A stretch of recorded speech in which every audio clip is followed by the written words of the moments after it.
ఇదిగోండి, ఇవి మా ఇంట్లో కాసిన దోసకాయలు. ఇప్పుడు సీజన్లో మాకు రోజు 10-15 దోసకాయలు ఇస్తుందండి ఆ ప్రకృతి. శ్రీమాత్రే నమః. అదేవిధంగా ఉప్పు, ఇది చాలా ఈజీగా చేసుకునేది. ఇది ఆవపిండి ఓన్లీ ఏమి వేపకుండా మేము కొట్టి పెట్టుకుంటాము. ఇది పెళ్ళిళ్ళల్లో చేస్తారు చూడండి, అదే అనమాట పచ్చడి. చాలా సింపుల్గా చేసుకోవచ్చు, మీకు చూపిస్తున్నాను చూడండి. ఇట్లా ఓం హైం హ్రీం శ్రీం శ్రీమాత్రే నమః. భోజనం ఎప్పుడు పవిత్రంగా చేసుకోవడం కోసం ఇట్లాంటివి చేయాలి. అన్నీ మనకి ప్రకృతి ఏవేవి కావాలో అన్నీ అందిస్తుంటుంది మనకు.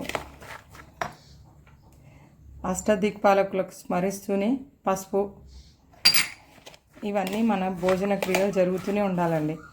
వంట సిద్ధం చేసుకోవాలి, మంచిగా తినాలి. ఇప్పుడు ఇది 2 నిమిషాలు పక్కన మూత పెట్టి పెట్టుకుందామండి. ఇక్కడ నువ్వుల నూనె, ఇది కావాల్సిన నూనె వేడి చేసుకోవచ్చు. చక్కగా ఎంత పడుతుందో అంత నూనె కాచుకోవాలి.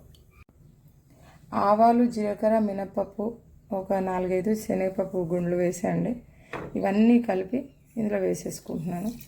అదేవిధంగా చిటికెడు ఇంగువ, ఎండుమిరపకాయలు, అదేవిధంగా కరివేపాకు. ఇదిగోండి, ఇప్పుడు ఇలా నీళ్ళు వదులుతూ ఉంది, కొంచెం తడి అవుతుంది కదా ముక్క. ఈ టైంలో మేము ఇంట్లో తయారు చేసుకున్న కారపొడి, అంటే ఇది మసాలాది కాదు, నార్మల్ది, ఎండుమిర్చిది. ఇది అట్లాగే పచ్చడి కారం, ఈ 2 కలుపుకోవాలి. ఇంతే అండి. ఇది శుభ్రంగా కలిపేసుకొని దీంట్లో పోపు వేసుకోవడమే. అయిపోయింది మీ దోసకాయ పచ్చడి. ఈరోజు చేస్తే రేపటికి, రేపు చేస్తే ఎల్లుండికి అన్నట్టుగా కొంచెం ఊరితే చాలా బాగుంటుంది. ఉంటుందండి ఒక వారం దాకా. ఇదిగోండి, ఈ పోపు ఇలా వేసుకోవాలి. మేము ఎంతమందికి వంట చేసినా రుచి చూడమండి, మాకు అలవాటు లేదు. మేము అనుకుంటామంటే శివార్పణం, శ్రీమాత్రే నమః, అమ్మవారి భిక్ష, ఇది మంచిగా అవుతుందని ఏది మర్చిపోకుండా ఉప్పు కారాలతో అన్నీ కలిసిపోతాయి.